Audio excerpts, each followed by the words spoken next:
Naturally अब इतने बड़े प्रमाण पर टेक्नोलॉजी बदलती जा रही, तो मैं हाइपरलूप जैसा अगर कोई डालना चाहता है, आपके पास कोई नया एंटरप्रेन्योर है, तो मैं दिल्ली से मुंबई 24 घंटे में बुलेट ट्रेन बनाना है तो भी ट्रैक के लिए जगह दे सकता हूँ। 120 मीटर विड्थ की लाइन है मेरे पास, विड्थ है रोड की, और मेरा एक लेन 3.5 किलोमीटर की।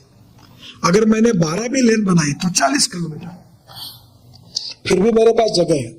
तो मैं तुरंत, आज के जमीन पोजीशन में है, तो मैं तुरंत हाइपरलूप जैसी कोई टेक्नोलॉजी 2 घंटे में आएगी, तो आप जरूर रिसर्च करिए। मैं उसको इनकरेज करना चाहता हूँ। और ई हाईवे, ये भी कल्पना कोशिश कर रहा हूँ। अभी मैं इलेक्ट्रिक ट्रक को लॉन्च करने वाला हूँ अगले महीने ही तारीख नहीं दी। और अभी मैं आपको मेरी मेट्रो मैंने खुली है, वो मैं आपको वो मॉडल बताता हूँ। वो अभी भारत सरकार ने अप्रूव किया नागपुर में।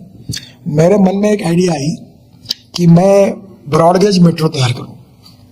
तो नागपुर से अमरावती, नागपुर से चंद्रपुर, नागपुर से गढ़चिरौली, नागपुर से गोंदिया, नागपुर से छिंदवाड़ा, नागपुर से बैतूल और नागपुर से रामटेक, मैंने एक ब्रॉडगेज 900 किलोमीटर का ब्रॉडगेज तैयार है। अभी मेट्रो की कॉस्ट है पर किलोमीटर 350 करोड़ रुपए पर किलोमीटर, और मेरे मेट्रो की कॉस्ट है 2 करोड़ रुपए पर किलोमीटर। अब रेलवे के अप्रूवल्स मिल गए, स्टेशन उनके, सिग्नल सिस्टम उनकी, और रेलवे लाइन उनकी, नो कैपिटल कॉस्ट। और मैंने अब तय किया कि जैसे ये प्रकाश ट्रैवल, विजय ट्रैवल, प्रसन्न ट्रैवल, वैसे मैं 50 लोगों को सिलेक्ट किया और मैंने निगोशिएट किया। 8 डब्बे की मेट्रो है, 6 डब्बे में 1 डब्बा इकोनॉमी का, 1 डब्बा बिजनेस क्लास, 5 इकोनॉमी क्लास, और 2 डब्बे में दूध, फार्मास्यूटिकल, ऐसी चीजों के लिए कोल्ड स्टोरेज जैसा 2 बोगियां होगी। इसकी स्पीड 140 किलोमीटर प्रति घंटा है। और ये नागपुर से अमरावती यदि मर्सिडीज से जाएंगे तो 2.5 घंटा लगता है, ये 1.5 घंटे में जाएंगे। सब स्टेशन में रुकेगी, स्पीड भी लेगी।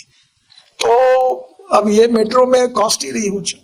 अब ब्रॉडगेज बढ़ा, अभी मुंबई से जैसे ये लोकल अभी अपनी जो है ये लोनावला खंगाड़ा जाती है, तो धीरे धीरे पुणे से मुंबई, और पुणे से सोलापुर, फिर कोल्हापुर, अहमदनगर, ऐसे देश में अगर ये दिल्ली से चंडीगढ़। हिंदुस्तान की समस्या है कि हमारे लोग 2 बातों में बहुत ही डायनेमिक है, एक पॉपुलेशन ग्रोथ और ऑटोमोबाइल ग्रोथ इतनी बढ़ रही है कि कहीं रखने के लिए, पार्किंग के लिए जगह नहीं है, और इसलिए पब्लिक ट्रांसपोर्ट को बढ़ाना होगा। अभी मैंने बेस्ट को सुझाव दिया है कि एयर कंडीशन बसेस करो, डबल डेकर या सिंगल भी, और उसमें टिकट रेट 25% कम कर दो इलेक्ट्रिक पर।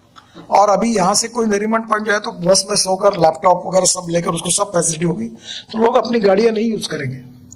We need to discourage the people for using their 4 wheelers, 2 wheelers. Public transport को प्रायोरिटी देनी चाहिए। बहुत से देश ऐसे हैं कि जहाँ पब्लिक ट्रांसपोर्ट को बहुत प्रायोरिटी है, साइकिल को है। मुझे एक ने पूछा मुंबई में साइकिल को क्यों नहीं प्रोत्साहित करते, मतलब साइकिल ट्रैक बनाएगा, जगह ही नहीं है। तो धीरे धीरे पब्लिक ट्रांसपोर्ट में हम लोग कोशिश कर रहे हैं, और अभी 1.5 लाख बसेस को 10 लाख बसेस में जाएंगे। जब कंफर्ट्स होगा, एयर AC बसेस होगी, टिकट रेट और कम हो जाएंगे, तो लोग निश्चित रूप से जाएंगे।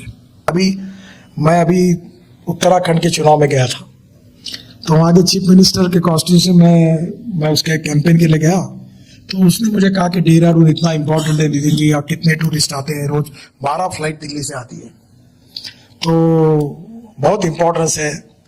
तो मैंने भाषण में कहा तू चिंता मत कर, इस दिसंबर में एक भी फ्लाइट नहीं आएगी दिसंबर के बाद, क्योंकि अब दिल्ली से देहरादून में नया रोड बना रहा हूँ 2 घंटे में, दिल्ली से हरिद्वार 2 घंटे में, दिल्ली से जयपुर 2 घंटे में, दिल्ली से चंडीगढ़ 2.5 घंटे में, दिल्ली से अमृतसर 4 घंटे में, दिल्ली से कटरा 6 घंटे में, दिल्ली से श्रीनगर 8 घंटे में, दिल्ली से मुंबई 12 घंटे में।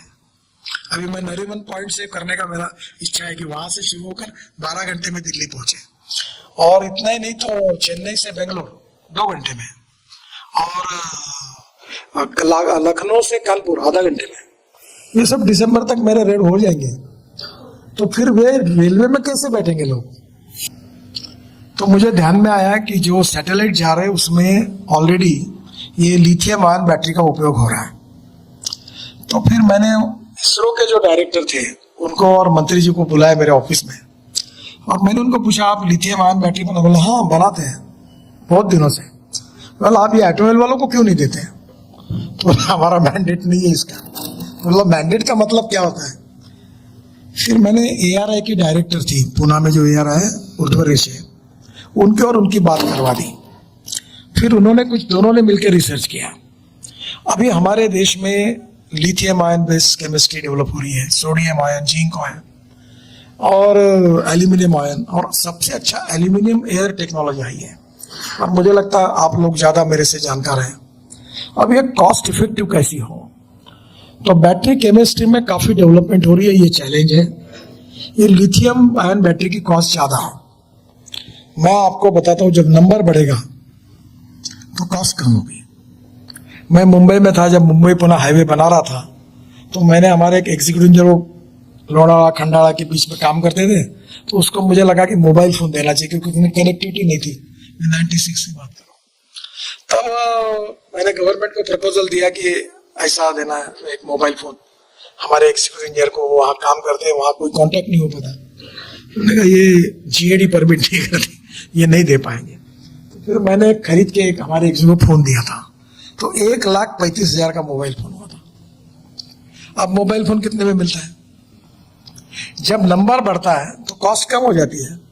तो धीरे धीरे ऐसा हुआ है कि जब आप ये जो लिथियम आयन बैटरी, मेरे उम्मीद से, मैं एज ए ट्रांसपोर्ट मंत्री, आज से 2 साल के अंदर पेट्रोल व्हीकल की कीमत और इलेक्ट्रिक व्हीकल की कीमत सेम होगी, और पेट्रोल व्हीकल का खर्चा जो होगा उससे इलेक्ट्रिक व्हीकल का खर्चा 10 गुना कम होगा, पोल्यूशन नहीं के बराबर। तो ये होने वाला ही है। तो ये क्या होता है, जैसे मार्केट में कोई चीज बढ़ती है, जैसे मोबाइल फोन की कीमत कम हो गई, एक समय लैपटॉप की कीमत कितनी ज्यादा थी, धीरे धीरे हम उस समय, मुझे याद है कि दुबई में जाते थे, ये दुबई गया, दुबई से क्या रहा, तो मोबाइल फोन लाया। आपको लाता है मोबाइल फोन दुबई से? कोई नहीं लाता।